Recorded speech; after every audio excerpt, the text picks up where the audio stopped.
Et bonjour à tous, je suis heureux que vous nous ayez rejoints. Nous sommes heureux que vous soyez avec nous et je veux vous encourager à nous dire où vous en êtes dans le monde. Je sais que vous nous regardez soit sur Bethel TV ou YouTube. Il y a un bavardoir sur l'écran.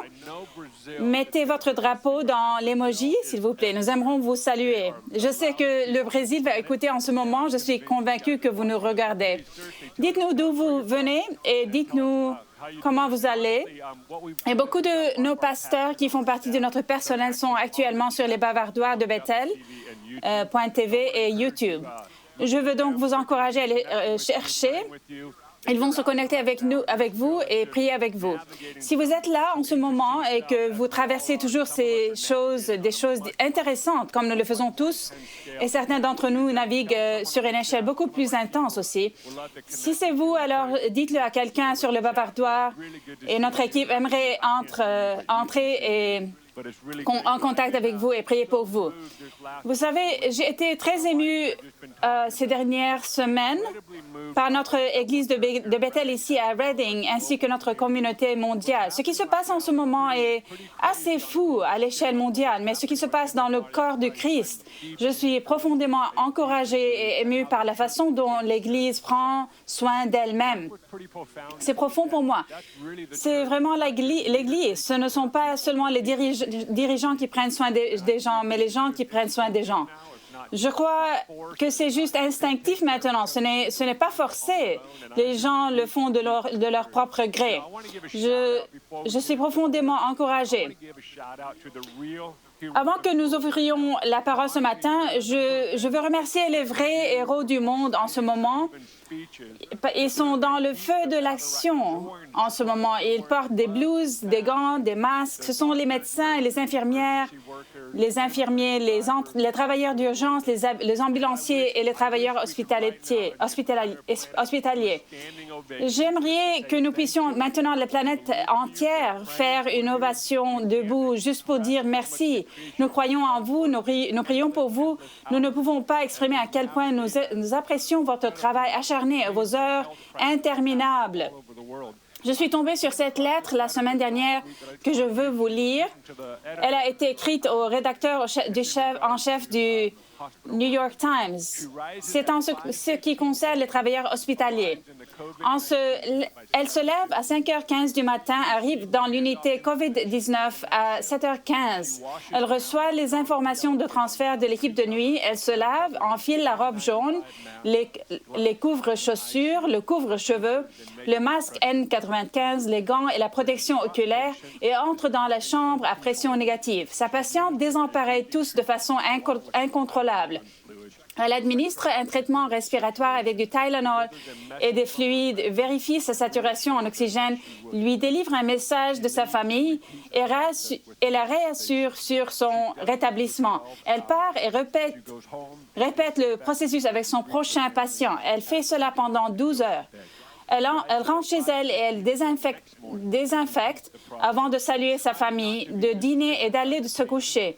Se lève à 5h15 le lendemain matin et répète le processus en essayant de ne pas se laisser décourager par les patients qui passent sous respirateur ou qui ne survivent pas. Les infirmiers ne disent jamais non. Ils sont toujours là 8, 12 et parfois 15 heures par jour. Et puis, ils le font encore le lendemain et le surlendemain. Et ils sont en première ligne. Je veux juste les remercier encore une fois. Nous vous apprécions. Donc, si vous êtes dans le domaine médical, nous ne saurions trop vous exprimer notre reconnaissance et notre amour. Sachez simplement que nous prions pour vous et que nous croyons en vous. Nous sommes vraiment fiers d'être sur la planète avec vous.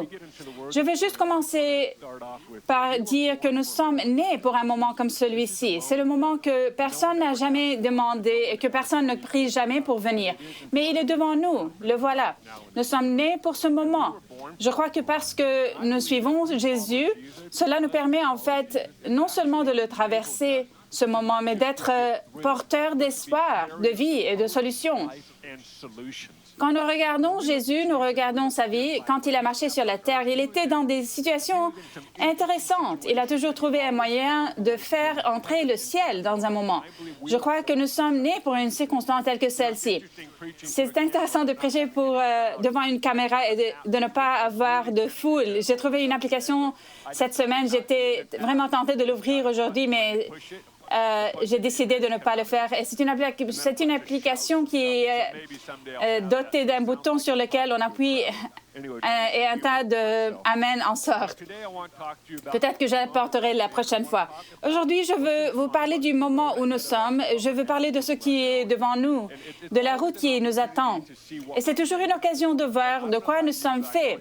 Ici, en Amérique, ces dernières semaines, nous avons découvert qui nous sommes au fond de nous. Les tragédies et les crises ont une façon vraiment sournoise de découvrir de quoi vous êtes vraiment fait. Et aujourd'hui, j'aimerais passer en revue 5 choses auxquelles je pense ce matin et qui, je pense, nous aideront. Et ils m'aident à moi à faire face à l'avenir et à naviguer dans le voyage que nous faisons actuellement. Donc, si vous êtes un preneur de notes et que vous êtes assis à la maison sur votre canapé, je veux que vous notiez ces informations.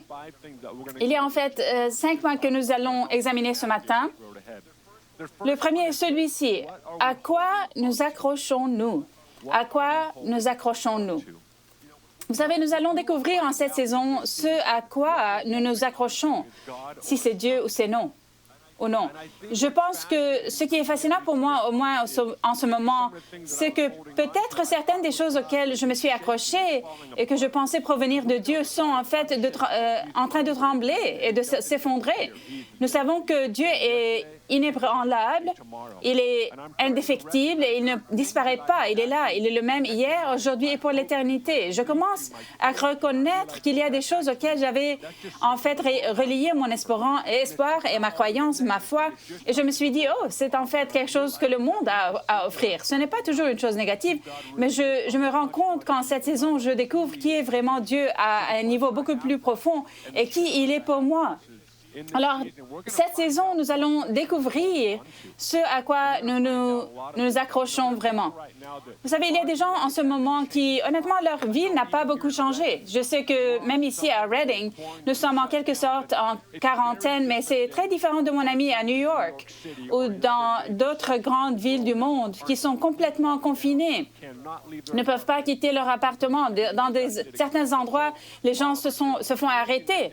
Nous vivons donc tout cela dans une mesure très différente. Je ne sais pas si vous rendez compte de la quantité de papier toilette que vous avez dans votre placard en ce moment, mais je pense que pour moi, dans des moments comme celui-ci, je veux prendre du recul.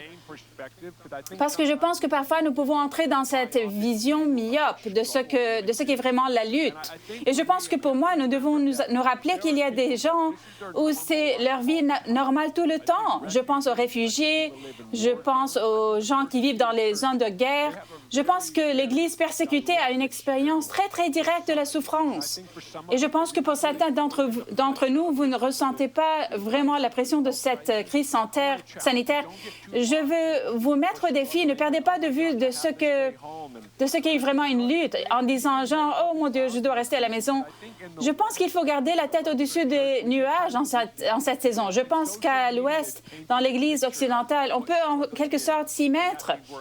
Et les médias sociaux brossent ce tableau de ce qu'est une lutte. Et pour eux, cela signifie que nous sommes à la maison avec nos familles et que nous avons l'Internet, nous avons la télévision, nous avons toutes ces choses que l'Amérique a à offrir. Si nous nous plaignons dans ce contexte, je pense qu'il faut vérifier notre cœur. Je pense que nous devons dire, attends une seconde, j'ai Internet, j'ai la télévision, j'ai de la nourriture dans le frigo. Le virus n'a pas encore atteint ma ville ou il ne m'a pas encore touché directement. Je veux vous encourager, donc, juste vérifier votre cœur. Je parle spécifiquement aux gens en ce moment qui, peut-être, vous ne vivez pas l'atrocité de cette crise. Et je veux nous encourager. Il est important d'avoir du recul en ce moment. À quoi nous accrochons-nous réellement? Nous accrochons-nous à Dieu ou à quelque chose d'autre? Dans les Philippiens, chapitre 4, versets 11 à 13, il dit « Ce n'est pas à cause de mes besoins que je dis cela, car j'ai appris à être satisfait de ma situation. » Ce mot satisfait, mot-clé. Je sais vivre dans la pauvreté, je sais vivre dans l'abondance. Partout et en toutes circonstances, j'ai appris à être rassasié et à avoir faim, à être dans l'abondance et à être dans le besoin. Je peux tout par celui qui me fortifie, Christ. Le mot satisfait est un mot intriguant car Paul utilise un mot qui est utilisé par les philosophes de son temps. On les appelait les philosophes stoïciens.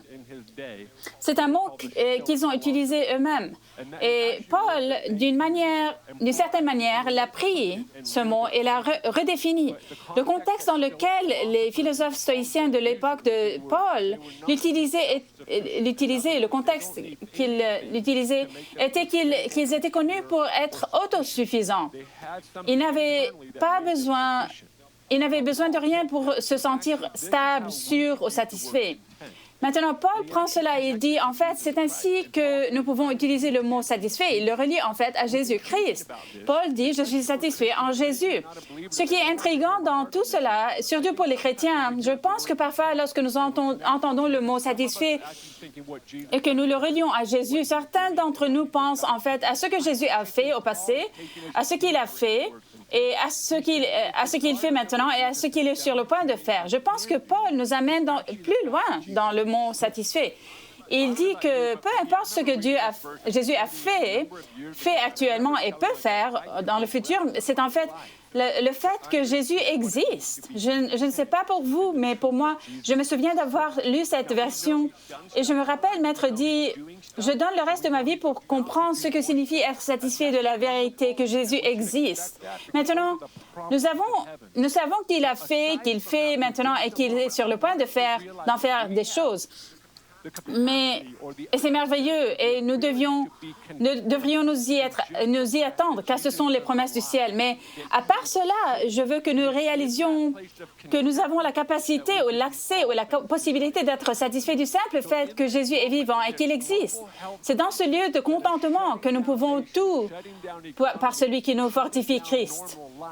En ce moment, dans cette crise sanitaire mondiale qui forme des nations, des économies, la vie normale, je vais découvrir, est-ce que je ne cherche que ce qu'il est sur le point de faire ou est-ce que je pense réellement, je suis content qu'il soit en vie, je suis satisfait que Jésus existe et je reconnecte mon cœur à cela. C'est le moment de tester cela. Je veux nous mettre au défi aujourd'hui. À quoi nous accrochons-nous? Est-ce que nous nous accrochons à des choses qui tremblent, qui s'effondrent ou peut-être même qui disparaissent?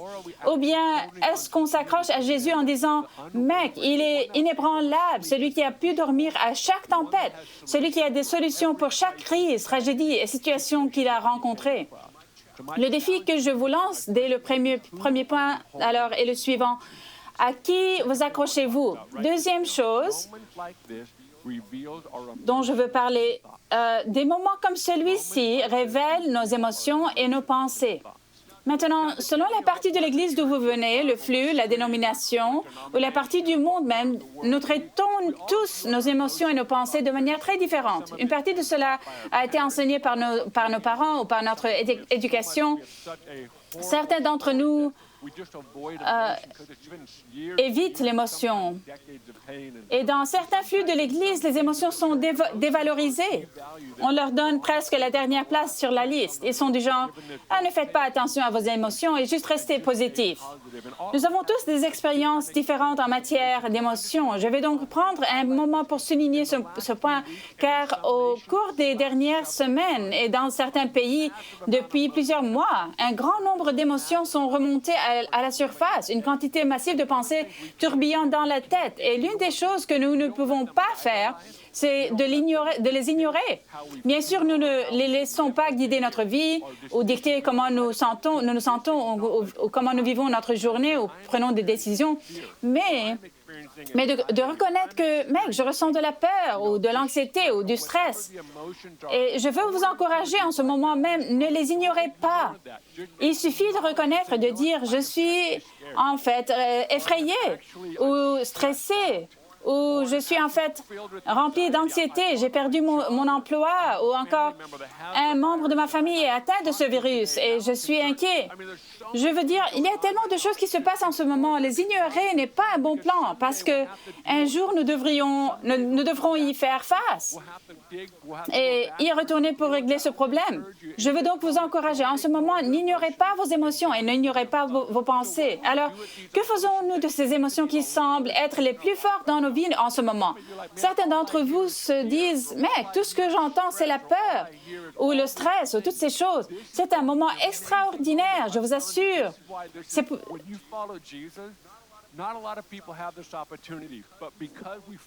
Puisque nous suivons Jésus, c'est maintenant le moment de croire en lui. Et que faire de cette tornade? Que faisons-nous de ces pensées? C'est là que nous allons littéralement devant le Seigneur et nous disons, Dieu, Seigneur, j'ai peur, je suis stressé, je suis inquiet. Mettez-la devant le Seigneur, ces émotions. J'essaie de faire cela tous les matins, même pas pendant cette crise. C'est juste mon rythme normal. Chaque matin, je me lève tôt, je prends une tasse de café, je m'assois sous une lampe, j'ai ma Bible et je suis en train juste de traiter avec le Seigneur, que je sois dans un mauvais moment, au bon moment, au grand moment, et tout ce qu'il y a entre les deux, les trois. Je dis, mon Dieu, voilà comment je me ressens. Je te donne ceci. Je veux savoir ce que tu as à dire à ce sujet, ou ce virus, ou quel que soit qu'il y ait une tornade en toi. Peut-être que tu es là en ce moment et que tu te dis, mec, j'étais en train de bourrer mes émotions et j'essaie de me débarrasser de ces émotions. Non, prends ces trucs et dis, mec, je suis très stressé. Admettez-le et allez devant le Seigneur. L'un des moments les plus impuissants de la Bible est celui où Élie est entré dans la grotte et où Dieu l'a conduit dans la grotte. Et c'est dans cette grotte qu'Élie s'est libéré de la douleur, de la frustration, des années et des années d'agonie, à se battre et à tenter un miracle, un réveil, et rien ne se passait. En fait, il avait tellement peur qu'il fuyait l'ennemi. Et Dieu l'a rencontré dans la grotte.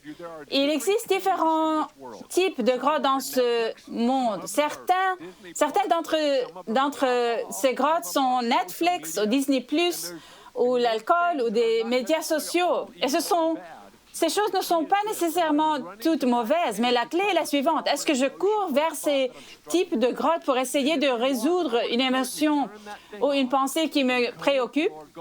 Si c'est le cas, je veux vous encourager à éteindre cette chose et à vous mettre avec le Seigneur. Entrez dans la grotte où Dieu se trouve en ce moment et laissez Dieu vous poser des questions et vous rencontrer là où vous êtes. Donc, des moments comme ceux-ci révèlent nos émotions et nos pensées. Numéro 3. Qui et quoi serons-nous en ce moment et qui et quoi serons-nous après le passage de cette saison? Je pense qu'il est important aujourd'hui de prendre une décision sur qui vous allez être et ce que vous allez être en ce moment. Car parfois, lorsqu'une tempête nous frappe, nous passons la plupart de notre temps à réagir. On se dit, démolissez la voile, tournez le bateau. Nous ne faisons que réagir. Et c'est logique parce que c'est une tempête. Elle vous a frappé de nulle part, pour ainsi dire. Mais maintenant, aujourd'hui, je veux vous lancer un défi à chacun d'entre nous. Décidez aujourd'hui qui vous allez être en ce moment. Peut-être que vous luttez contre la peur et l'anxiété.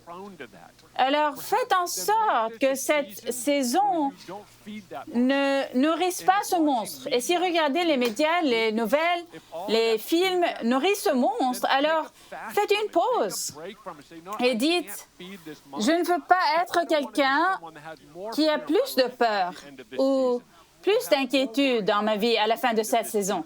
Je veux être quelqu'un qui est rempli de vie.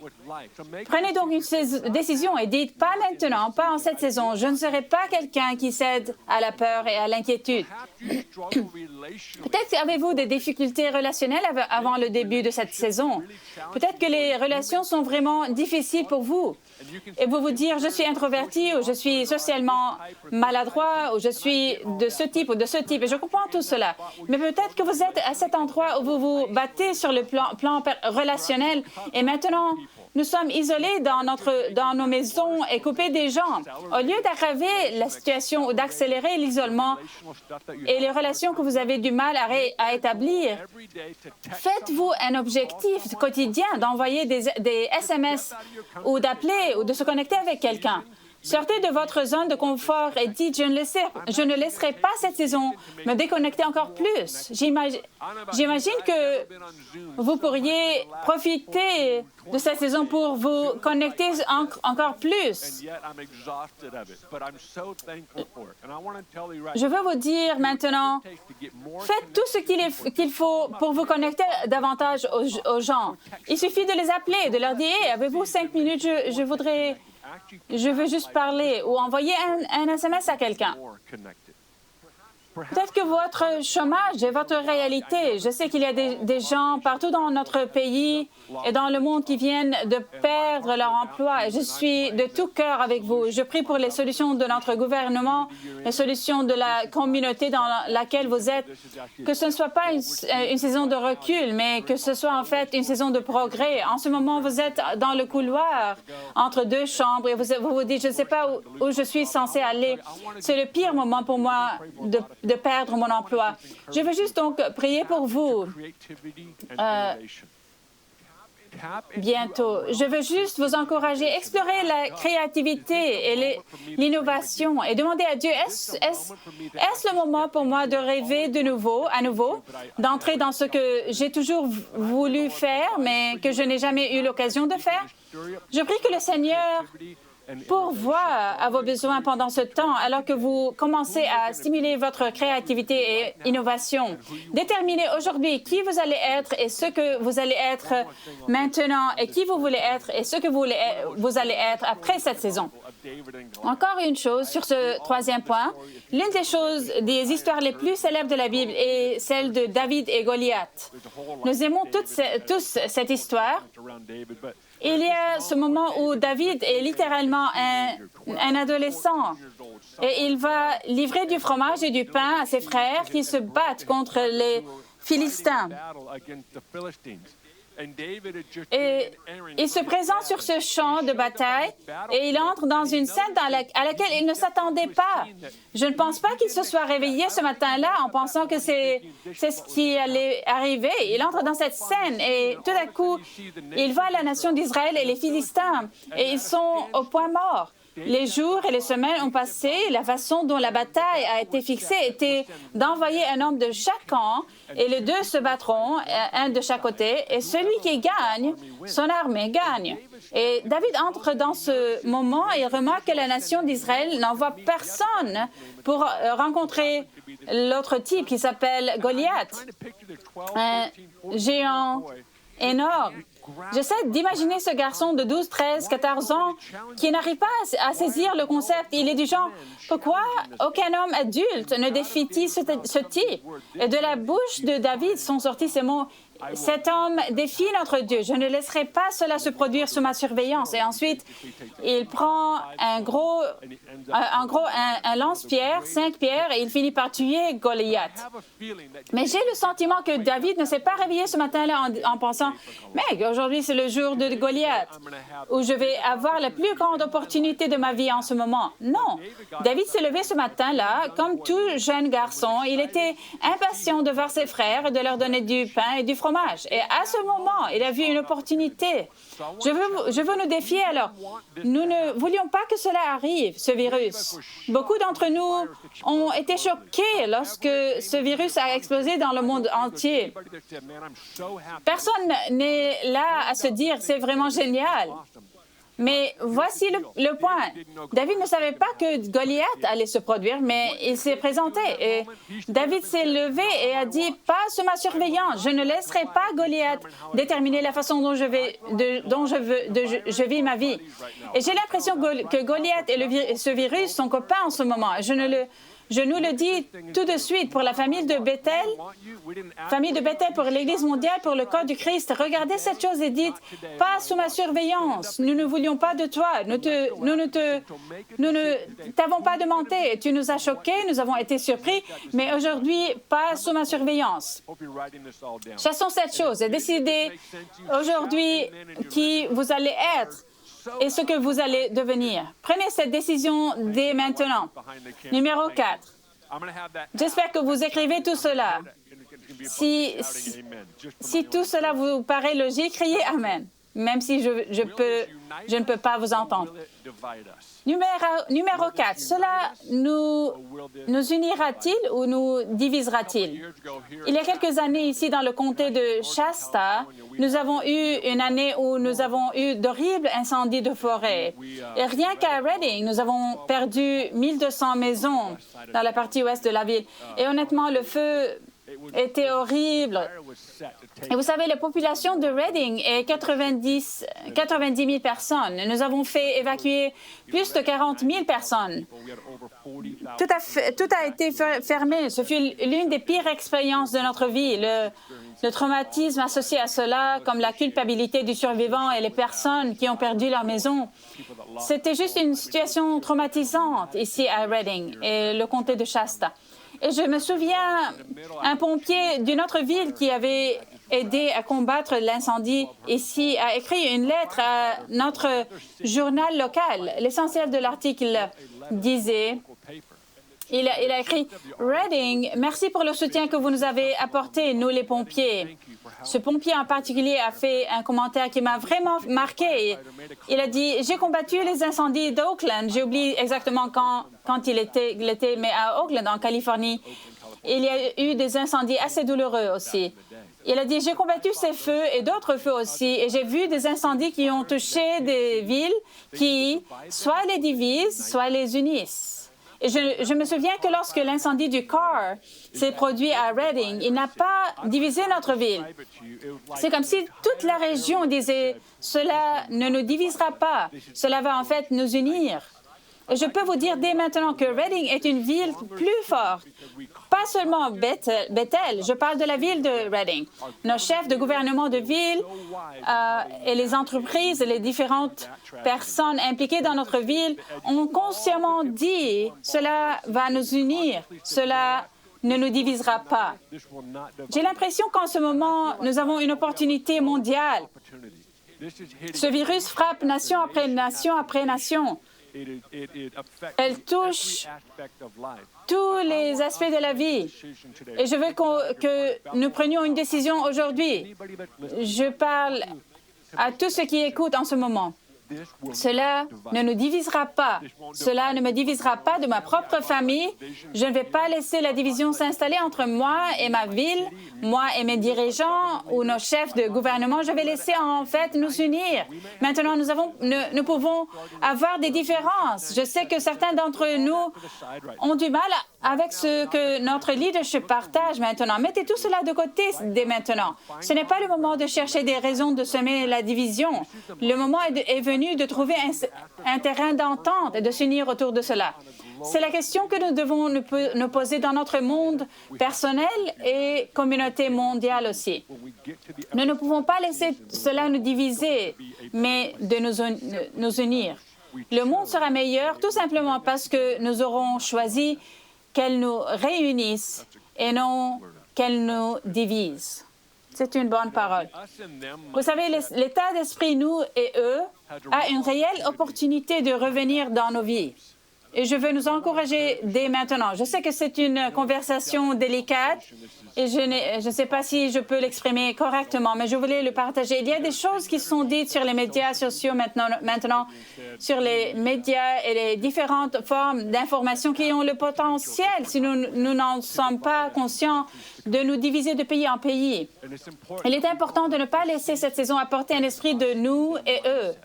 Nous devons en être conscients. Nous devons nous assurer que notre compassion et notre empathie sont bien plus fortes que toutes les frontières que nous avons entre les pays. Et c'est quelque chose que j'ai juste ressenti, un vrai mot sévère du Seigneur. Je priais la semaine dernière, je cherchais simplement le Seigneur, genre, Dieu, que faisons-nous? Comment naviguer en cette saison? Et j'ai continué à avoir l'impression que la mentalité du « nous et eux » voulait se glisser dans la mentalité de l'Église. Et nous ne pouvons pas la laisser revenir et penser que c'est nous et eux. Et nous commençons à évoquer toute la division. Nous devons en fait garder notre compassion et notre empathie et notre compréhension et notre sagesse. Faisons cela en cette saison. Le dernier point que je souhaite partager aujourd'hui est le suivant. Notre générosité sera mise à l'épreuve au cours de cette saison. La générosité s'applique à l'ensemble du mois. Ce n'est pas seulement à mon portefeuille ou mon compte bancaire. Il s'applique à tout mon être, à mes émotions, à mon temps, à mon esprit. Certains sont du genre, mec, j'ai eu beaucoup de jours de congé. Et Candace, mon père et moi disions justement, j'ai l'impression que nous sommes maintenant plus occupés que jamais. Et nous ne venons même plus au bureau. Et j'ai réalisé que c'est de la générosité. Pour nous, c'est à cela que ressemble la générosité. C'est mon temps, ce sont les textes et les courriels et les différents besoins qui surgissent littéralement 24 sur 24, 7 sur 7. Et d'habitude, nous disons, on s'occupera de ça demain au bureau. Certaines de ces choses ne peuvent pas attendre maintenant. Je veux donc nous mettre au défi. Nous devons faire preuve de sagesse dans la manière dont nous prenons soin de nous-mêmes. Nous devons nous assurer que nous mangeons et nous dormons bien, bien sûr, mais c'est une saison où la générosité est la monnaie d'échange. La générosité de tout notre être, pas seulement de mon portefeuille, mais aussi de mon temps et de mes émotions. Pour certains d'entre vous, comme New York, mon cœur continue d'aller à New York parce que j'ai parlé à un de mes amis qui vit là-bas. Et la réalité là-bas n'est pas encourageante. Il y a des gens qui travaillent jour et nuit pour voir ce virus s'arrêter et le contenir. Ils sont face à face avec ce virus qui prend la vie des gens. Je veux vous mettre au défi en ce moment d'être généreux avec nos émotions, avoir de l'empathie et de la compassion pour les gens. Ne nous lançons pas dans les « Oh, ce n'est pas mon problème, ce n'est pas dans ma ville ». Je suis heureux que ce ne soit pas dans ma ville à l'échelle de New York, mais cela ne nous sépare pas de la réalité. Et je veux m'assurer que je suis généreux et que je reste en contact pour dire comment allez-vous, de leur demander comment allez-vous, comment va votre cœur, que pouvons-nous faire, pourquoi avez-vous besoin de la prière. Trouvez un moyen d'être généreux, que ce soit avec votre temps ou vos finances ou vos esprits ou vos idées. Certains d'entre vous sont parmi les meilleurs pour résoudre les problèmes et trouver des solutions. C'est le moment de dire, « Hey, je peux offrir mon esprit et mes idées pour aider en cette saison. » La générosité sera donc mise à l'épreuve en cette saison. Cela va exiger plus de nous et ce sera gênant. Vous savez, je suis un gars qui aime la commodité. Je pense que beaucoup d'entre nous sont comme ça. Je me suis dit, « Eric, tu vas être tellement gêné et tu dois te préparer à cela. » Je veux vous défier aujourd'hui. Vous allez être incommodé et c'est normal.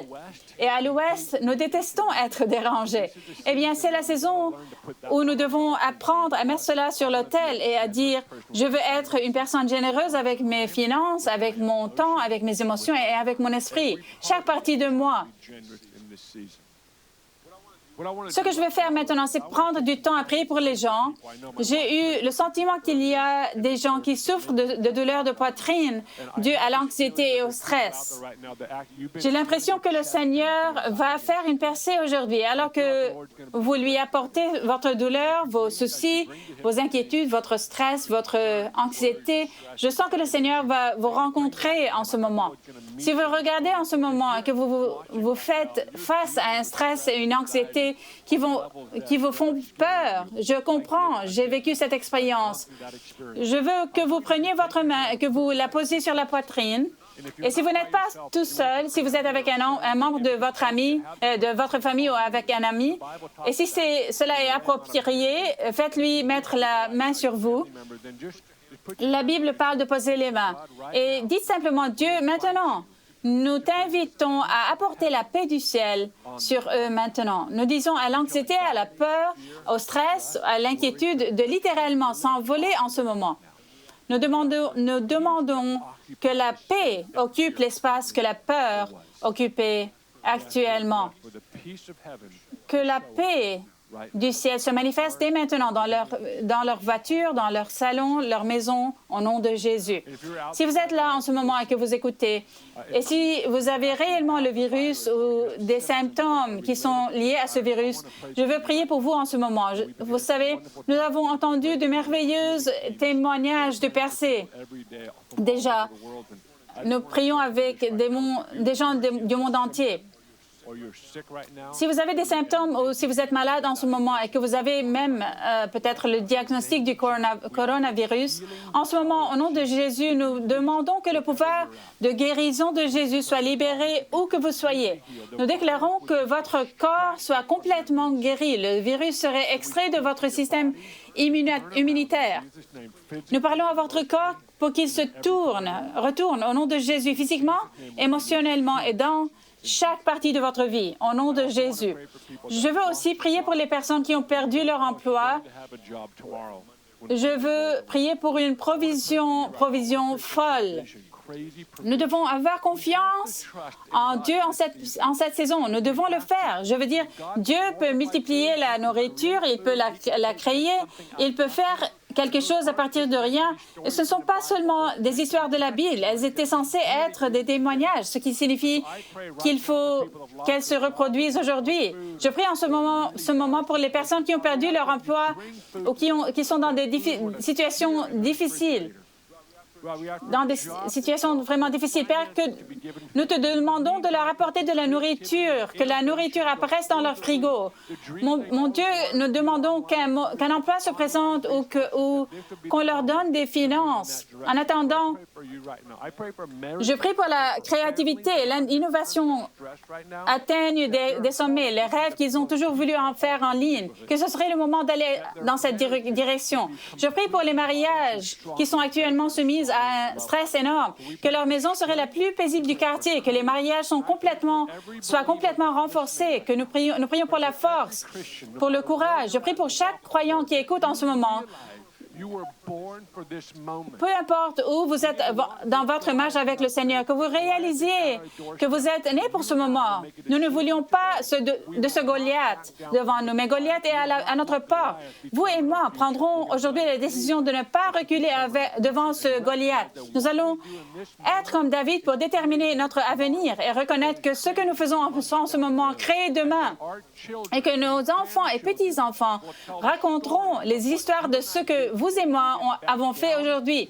Nous n'avons pas reculé, nous avons été forts et courageux et nous avons dit, Dieu, nous te demandons de nous aider à traverser cette épreuve, non seulement à y survivre, mais à prospérer en son milieu. Alors, je libère cela sur tous les croyants qui écoutent en ce moment. Une dernière chose que je vais faire maintenant, si vous regardez en ce moment sur Bethel TV, .tv ou YouTube et que vous n'avez jamais abandonné votre vie à Jésus, en ce moment, vous naviguez comme le reste de la planète. Je tiens à vous dire que Jésus-Christ est la seule chose qui soit inébranlable, indéfectible. Il est la seule chose qui a défié tous les systèmes mondiaux qui ont jamais été développés. Jésus est entré dans l'histoire humaine pour payer le prix ultime afin que vous et moi puissions nous accrocher à lui dans ce genre de moment et que nous puissions passer l'éternité avec lui. Si vous êtes là aujourd'hui, que vous n'avez jamais donné votre vie à Jésus et que vous réalisez que vous voulez donner votre vie à Jésus, alors que je veux que vous sautiez sur le bavardoir de Bethel.tv et YouTube et que vous disiez « Je m'appelle tel ou tel, je veux abandonner ma vie à Jésus ». Je voudrais demander aussi à notre personnel, à nos équipes et à notre communauté de Bethel de rechercher les personnes qui disent « Je veux abandonner ma vie à Jésus » et de prier avec elles. Et Père, je veux prier maintenant. Père, je bénis tous ceux qui nous regardent aujourd'hui et je prie pour tous ceux qui leur donnent leur vie à Jésus afin qu'ils fassent l'expérience du pouvoir rédempteur de Jésus, du pardon de tous les péchés et qu'ils sortent des ténèbres, qu'ils entrent dans la lumière et qu'ils réalisent qu'ils s'accrochent à la personne inébranlable et indéfectible de Jésus-Christ. Tout le monde a dit Amen, amen. Vous bénisse les gars, je vous aime. Nous prions pour vous et nous vous verrons bientôt. Eric Johnson apporte le feu aujourd'hui. C'est une parole si encourageante. C'est aussi un super défi. Chacun d'entre nous a la possibilité de décider qui il veut être, ce qu'il va devenir pendant cette période, mais aussi après. Je suis très inspirée pour faire l'inventaire de ma propre vie, même en révisant ces 5 points maintenant. Point numéro 1, à quoi nous accrochons-nous? Je me dis, mon Dieu, qu'est-ce qui tremble dans ma vie? Parce que même en tant que chrétien, vous savez, nous nous associons à la vérité et nous vivons nos vies, nous prenons nos décisions et nous réalisons les choses qui commencent à trembler. C'est le bon moment pour que je regarde et que je me réajuste et que je me réassure que je mets ma foi et mon espoir dans les bonnes choses. Point numéro 2, des moments comme celui-ci révèlent nos émotions et nos pensées. J'adore le fait que Eric nous a donné la permission de reconnaître nos sentiments et nos pensées. Pour moi, il arrive souvent que j'ai une émotion, mais je ne sois pas vraiment conscient de ce qu'elle est. Je suis donc encouragée et mise au défi de prendre juste un peu de plus de temps pour réfléchir et traiter. Cela m'aide beaucoup. La permission d'avoir des sentiments et des pensées en cette saison et de les amener à Dieu alors. Numéro 3, qui et que serons-nous maintenant et après? C'est le moment idéal pour prendre des décisions et déterminer ce que nous allons faire. Et j'aime aussi le numéro 4. Cela nous unira-t-il ou nous divisera-t-il? C'est le moment de l'unité. Ne donnons pas de place à la division. C'est une chose sur laquelle nous avons un contrôle. Lorsque nous avons des pensées de jugement, comme je n'aurais pas fait ceci ou pourquoi ferait-il cela, nous nous assurons de ne pas nous associer à des choses qui divisent, que nous trouverions un terrain d'entente. Et enfin, que notre générosité sera mise à l'épreuve. Je pense que la générosité est l'une des choses les plus puissantes dont nous disposons actuellement. J'ai regardé sur Facebook et j'ai vu le post d'un de mes amis qui a dit: est-ce que quelqu'un connaît quelqu'un qui est malade ou se bat avec ce virus en ce moment, parce que je veux prier pour eux et je veux les encourager. Et je me suis dit, quelle chose généreuse à faire, qu'il fait tout son possible et cherche réellement des gens pour lesquels prier en ce moment, utilise son propre espoir et sa foi et la dirige vers ceux qui l'entourent. Je veux donc nous mettre au défi de savoir ce que nous pouvons faire cette semaine pour être généreux. Je sais que Dieu va nous guider dans cette voie. Prenons tous ces 5 points et appuyons-nous dessus pour laisser Dieu développer en nous les choses qu'il veut. Je vous bénis donc cette semaine et je bénis ce que Dieu fait en vous. Je prie pour qu'il prenne sa vérité et même les vérités de cette parole et qu'il développe des racines plus fortes en nous. Je vous bénis au nom puissant de Jésus. Amen.